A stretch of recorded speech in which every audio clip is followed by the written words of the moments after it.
He's the pride of Howell Township, New Jersey, where he was born. Ladies and gentlemen, he's in a terrific show called Task, which is available Sunday nights, 9 Eastern on HBO, and it's streaming on HBO Max. Tom Pelphrey back on the program. Baby. Good to see you, man. Hey, thanks for having me, Rich. Just first of all, congrats on this show. It is awesome. We love it. We're all big fans of Task right here.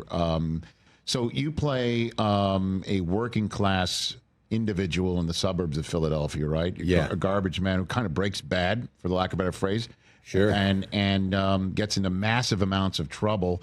And Mark Ruffalo plays a guy with his own family issues who is an FBI agent trying to eventually find you. Right. So what attracted you to this role and the work here? I mean, the script is incredible. You know, as soon as I read it, it just jumps right off the page. Got the first 2 scripts and couldn't put them down. Brad's such a talented writer. The world that he creates is, I guess, a world that I feel more comfortable in than others, like a kind of blue-collar world. You know, Brad sets a lot of his writing in Delaware County, which is just outside Philadelphia, which is its own universe for sure. But I grew up less than an hour away in Central Jersey. In the house, ladies and gentlemen. But it's a similar sensibility. It's like a very similar sense of humor. It's a very similar way of relating. You know, like if we can't make fun of each other, we're not comfortable with each other. You know, like the way to show affection is kind of rough and playful, and Brad as a writer is ultimately more interested in character than anything else. And I don't know a lot of writers who work this way, but Brad will literally sit there and imagine these characters who he's curious about and he wants to spend time with. And he'll really flesh out the characters and then go back and retrofit a plot so that they can interact. Oh, it's amazing. And I just love watching it. I'm up to episode 4. Episode 5 just hit, and there's 7 of them, and you can't miss it. It's on HBO on Sunday nights, and you stream it on HBO Max. We're back here on the Rich Eisen Show simulcast on ESPN Radio, presented by Progressive Insurance. Talking with Tom Pelphrey. We just saw an incredible clip from the show Task, which is, again, on Sundays, 9 Eastern Time, starring Mark Ruffalo and this man, Tom Pelphrey, here on the show. And, you know, before we talk some sports here, just the power that you bring to your performance in this show. It's awesome, dude. Really. Thanks, Rich. And you're welcome. I'm a fan of yours, and I told you this the last time you were on here, from Ozark, you know, where again you're playing a certain character in that show that is troubled. This guy is more of obviously a family man than your previous character in Ozark. And the scene that you have with your daughter, you know, I'm a girl dad. Me too. Dude, it hit me. It absolutely hit me because you're in trouble and you know it. Your daughter doesn't. She might sense it. Just terrific stuff, man. Oh, Congrats. thanks, brother. You're welcome. I mean, that's what makes Brad so special, is scenes like that, you know, and being a girl dad myself, and, you know, even having to film that scene. You know, sometimes as an actor, when you're younger, you're thinking, like, how do I get my headspace into the drama? How do I think of what this would be like and cook yourself up into a storm? That day on set, I was literally trying to distract myself from what I was doing. Because even like a half second of realizing, you know, what that would mean, you'd be a mess, you know, and this is what I love about Brad, like in a show like that we can have this great cat and mouse, this great building, this great sort of like genre thriller, and still have, you know, a dance with your daughter in the kitchen. Oh my God. The Brad you're referring to is Brad Inglesby, who's the creator of Mayor of Easttown. If you like that show, you're going to love Task. Again, Sunday nights at 9 Eastern on HBO, available to stream on HBO Max as well. So you've got that Philly accent down, man. You know, and you nail it. And I'm wondering, do you channel all of the fans that you grew up hating as a Giant fan? Is that why you're so good at this, Tom? Is that why you nail it? Is that what it is? Oh man! All those guys and gals who spell out Eagles and just make sure like nails on a chalkboard for you. You know, for a long time, the Eagles weren't even a problem. It was like we could all just hate the Cowboys, and lately, the Eagles are the problem. Big time, sir. Yeah. Here, can you put up the photograph of Tom at the Eagles game, please? Because I noticed this. There you are with Mark Ruffalo. Now, Mark, this is, I guess, in support of Task, right? You're promoting it? Yes. Okay. All right. Yes. And so, Mark, if I'm not, is that like a Brian Dawkins gamer? He's wearing that? He sure is. Is he an Eagles fan? No. Okay. Well, he is now. I mean, by the end of that game, Mark was getting tattooed on his chest. Okay, good to know. And I noticed you're in civilian clothes. Yes, of course. So you would not put on Eagles gear. They asked me if I would wear a jersey. I said, of course, absolutely not. They asked me if I would wear green. I said, absolutely not. Oh, okay. And then this picture is taken. As you see, my head is down. Mark's holding up my hand because he knows that I'm really walking a tightrope here. They'd asked us to go out before the game with the Garrett Blunt and do the Fly Eagles Fly. Oh. And I stood there and I smiled, but I didn't flap my arms and I didn't say a damn word. So you are a diehard, is basically what you're saying. Oh, yeah. You refuse to play along. I know that feeling, guys. Okay. Yeah, I know that. Well, I know you hate the Eagles as well as the Cowboys. But I like the fact that there's that you're clearly loving your project. You're proud of your project, which means you want to promote your project. But there's a line you just simply won't cross on this behalf. Can't cross it. Can't cross it. I mean, I grew up in a family where when the Giants lost, my grandfather wouldn't talk for the rest of the day. We're all in this together for the long haul. And promotion of Task be damned. You're not up for that, Task. You're not. I got it. We all got to have lines, Rich. We all got to draw certain lines in the stand. Otherwise, what do we stand for? Although Jackson Dart's got to give you some excitement. Him and Scadaboo. Scadaboo's so exciting. Like that. Brian Burns is playing with his hair on fire. It's amazing. Like some of those guys are so exciting. But, I mean, it was not a Daniel Jones problem. It was not a Daniel Jones problem. How about that? How do we watch what he's doing in Indy and not feel a little sick to our stomachs? And just the minute that at least, how about this? I'll give you just a little bit of assistance on this. Tell me. At least it's not like he's doing it for the Eagles and winning a Super Bowl with them. Yeah. You know what I mean? We've done that one. Did that last year. Every year is a new Indianapolis for the Colts. It's a different conference, different division, different setup. It's not in your face, right down the turnpike. He's not coming back to your house. Right. You're not playing him twice. At least you got that out of the way with Saquon. It's not that bad, is what I'm saying. No, well, although disappointing, I understand how you might feel. Yeah, it's rough. It's like Xavier McKinney going to Green Bay and just oh man, it's wild. Like the amount of people we kiss away, and they just go and bloom. Yeah, I know. But Jackson Dart's got to give you some excitement. Jackson Dart's awesome. He looks incredible, right? I mean, looks like he's got an edge. He's got an edge, and he seems like he's got the confidence that you want for a guy who's on a team that might struggle this year. Like, I don't feel like this is going to get to his head. And all the reports you read, like after the game and stuff, the way he's taking ownership and leadership and going up to everyone in the locker room, taking full accountability. Like, it's cool to have a baller who's got personal accountability.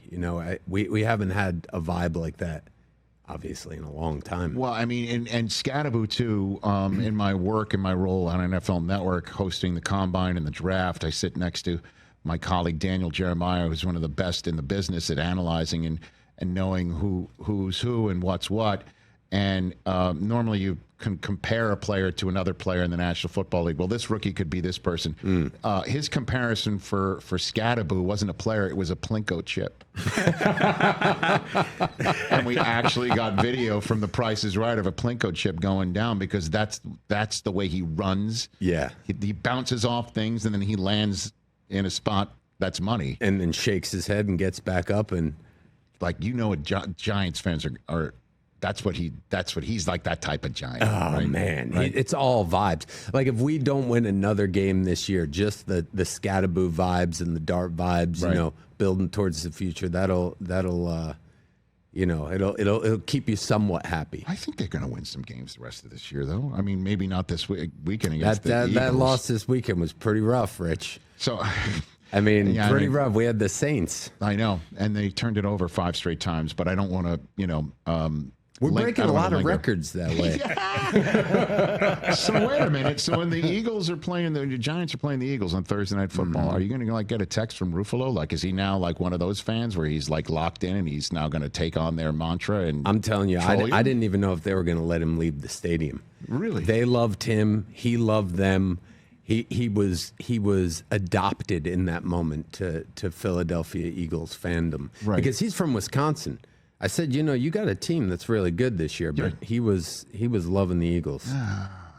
Well, I know someone from New Jersey who grew up a diehard Yankee fan and has lived out here for 20 years. And as soon as the Dodgers beat the Yankees in the World Series, he became a Dodger fan. He's sitting right over there. I did. And you're an abomination. No, I'm not. An I said abomination. fine. He's It's an fine. The abomination. Yankees are terrible. Tom, give it to him. If they win what do you today, mean? It's fine. they're terrible. It's fine. I have 2 teams. I have a West Coast team and I have an East Coast team. Oh, it's convenient that your West Coast team is the Dodgers. Yeah, but it's right? He's not like the Angels, right? He's not adopting the Angels. No. I mean, it's like This I've been here guy. 30 years from New Jersey. Now I'm kind of like I got to be like a little West Coast. No, you don't. I got to have a team. Wow. Tom, this show turned Just 11 happy. years old yesterday. Congratulations. Thank you. I'm not Wow. bringing it up. Thank you for that, but I'm Yeah. bringing it up to say that Mike has been here since show 1. Wow. And how many times in the first 10 years of this show did he talk about the Dodgers and he was a diehard fan of the Dodgers? I actually went to see the Dodgers play the World Series Zero. against Houston. I Enough. saw them. Enough. I'm telling Could you I've imagine? gone. Could my you go God. back to Livingston, New Jersey and say that sort of stuff? Tom? No. Of course not. I got to be at Game 1 of the World Series last year. Me too. Amazing. It was there. It was great. Yeah, we know why it was amazing for That's what you I'm now. saying. The truth is out. That's And it it. didn't matter to you who won. Either No, way, you were going to I have was a gonna good win. I time. was You had gonna- your bases covered. Exactly. But my fiance's father, diehard Dodgers fan. I mean, watches every single game. Doesn't miss a game. Shout out Gary. Mr. Cuoco. Mr. Yes. Cuoco, everybody. Okay. And we got some really nice tickets to Game 1, and that was special to be there for that, sitting next to him, Freeman with the walk up. And I'd never heard a place get as loud as I heard Dodger Stadium get in that moment. Let me tell you a different perspective with a family member. I took my then 13-year-old son to his first World Series game. Yeah. And we're diehard Yankee fans. Yeah. And we're sitting down the right field line, right around the second deck. Up comes Freddie Freeman. His home run ball passed right in front of our eyes as it was leaving the yard. Ooh. I cursed. I said to my son, let's go. Because all the Dodger fans are going to go crazy. A, I don't want to be here for this. And B, we can use this to our advantage and be on the road within 3 minutes. And we were. We were on the 101 freeway within 5 minutes. Wow. It was outstanding. That was the only good part about that home run. You probably just got home from that game. Oh, my God. How long you're sitting in that traffic leaving that stadium. Nothing's as bad as the old Giant Stadium. That was terrible. Yeah. I do remember that. Getting on a turnpike if you had to come. Yeah. My God. Crazy. One of my favorite lines I ever did doing Sports Center. I don't know why I was saying it, but I did it. I just said Giant Stadium is the only place you feel jealous of Jimmy Hoffa because he's already home. That's a great line. That's the truth. That's a great line. That's how bad it was getting Jimmy out of Hoffa's in the swamps of Jersey, huh? Exactly. I emceed the first ever turning of the dirt for the new MetLife. And you the thought NFL you Network. Well, I made a joke when they handed out the shovels to all like the senators and the governor and the owners of the Jets and the Giants and the commissioner. I made a joke. Just don't dig too deep. You might find Jimmy. Nobody laughed. Wow. But I did. And that's all that mattered. I had a long-term contract and a dream to make myself laugh. I figured a Jersey guy would appreciate that. You did it. I do appreciate that. I did that. So there, I haven't seen the end of this yet. It's coming out. We're one and done here. Or is there a possibility that We'll see. We'll see. It sounds like there's a possibility. Oh, great. Ooh, I love that. Because it's too good. This show is too good to just be a limited 7-episode pop here. I'd love to see more of this, and I haven't even seen the way that this works out for the next 3 episodes. I'm halfway through here. Yeah, we got 5 aired, and then we have 6 and 7, so two more 2 more to come. But there's a chance that maybe a second season can be made. Who knows with any Okay. of this stuff? But I think it's always a possibility in the air. Brad creates such specific worlds. I do kind of love this world he created. Yeah. All right. But you've already kind of gotten I guess the first pitch out of the way too. I saw you threw out a first pitch for the Phillies. Did you do that? This is a little bit different. I wore a Phillies jersey. No, I noticed that. Yeah, so, that's fine. But for those listening at home, there's actual rage in Rich's eyes right now. There's not. I'm a Yankee fan, so I don't have any beef with the Phillies. I'm a Yankee fan too, though. Okay. But that's fine. That's fine. I threw out a first pitch for the Dodgers. I put on a Dodgers shirt. Oh, you did? But Don Mattingly was the manager, so I felt fine with that. Oh, well, then I got a story for you, because guess who took me into the batting cages to warm me up before the game? Who did? Kevin Long. No kidding. Yeah, the man. hitting coach. How cool is that? Oh, yeah. I went into the batting cage. They're like, "You want to go down and throw?" And I was like, "Yeah, get down there." Kevin Long's down there. So he's like, dude. Yeah. I mean, coach. God, forever for us, sure. the For the hitting Yankees, coach. Yeah. absolutely. He was so nice. He was so awesome. He was like, "Throw it off the mound." I was like, I don't know. So you didn't go to the top of the mound to throw the first? No, I threw all level ground. They took me in the cages, and I Okay. threw off the mound a few times. I bounced 2. That's right. And then I sailed a few. And he's like, "It's all right if you sail them," but I was like, I want to strike. So when I got out there, the nerves kicked in like 2 minutes before I did it. And I was like, this isn't about me. This is about task. I can't come here and embarrass the show. Pelphrey get that, bounce the damn ball, sail a ball. And we had Ben Davis catching. It's like, we're gonna make him not even have to move. Okay. So what do we do? I threw the Mike Mussina change up, Nice. right in there, first strike. Look at you. That's good. Yeah, my pitch would have made a left-hander miss. Yeah. It was an off speeder that went from left to right. I would have hit a right-handed batter. There would have been a hit to Are batsman. you lefty? I'm not. I'm a righty, but it was one of those. I had some throwing action. a weird I little- had some action. Little screwball. What do we call that? What do we call a right-hander throwing a ball that breaks to the right? It's kind of a screwball. Yeah, kind of. Yeah, it would have hit a right-handed hitter and made a lefty miss. Nice. I don't know what it was, but I definitely blacked out. Because you don't want to be that guy. You know what I mean? You just don't want to be that guy. You don't want to be that guy, gosh. especially no. You definitely don't want to be that guy. Okay, so wearing a Phillies uniform, okay. Eagles uniform, not a chance. Absolutely not. God bless you, Tom. And Pelphrey. the Phillies organization, they were so lovely. Everybody there was so kind. Yeah. Got to meet the broadcasters before the game. Got to meet Kevin Long, as I said. Kruk, you met Kruk? You met? Matt Kruk, he was hilarious. He's exactly what you hoped Kruk would be. You know what I mean? He really didn't disappoint. You're like, that's Oh, awesome. that's not an act with Kruk. Yeah. That's for sure. Yeah. Okay, look at you right there with the ball and everything. And the Phillies, they might need you to pinch hit, brother. And that's Brad. That's Brad Inglesby. He's the one who there he is. created the show. Yeah, dude. Well, congrats on everything that's going on. You're terrific at what you do. Thanks, brother. I tell you that appreciate every it. time. Thanks for coming on here. Anytime you want to come on, promote anything, we'd love to have you. Thank you for being here. I love coming here. Seriously, appreciate thank you saying that. By the way, he did the. You said you had stuff for us. I here? do, and of course the ADHD. I forgot to bring it, but I have sweatshirts for you guys. Amelia and I, she plays my niece on the show. We made these wrap gifts, and I got these hoodies, these task hoodies. Oh, man. Oh, yeah. Yeah, they're sweet. Okay, so he's going to send it to Let's us. go. Yeah. This is not a Los Angeles thing where you say you're going to do it and it doesn't happen. Right? No, I will do it. Okay. Here's my thing. I'll always do what I say. It's just going to be late. Otherwise, Rich, you'd have the shirt on your desk right now. The man's honest, and you could see it in his acting. Task airs Sunday, 9 Eastern on HBO, available to stream on HBO Max. Hey, you made it all the way to the end. Thanks for that. Check us out every single day streaming live on Disney Plus and the ESPN app, 12 to 3 Eastern.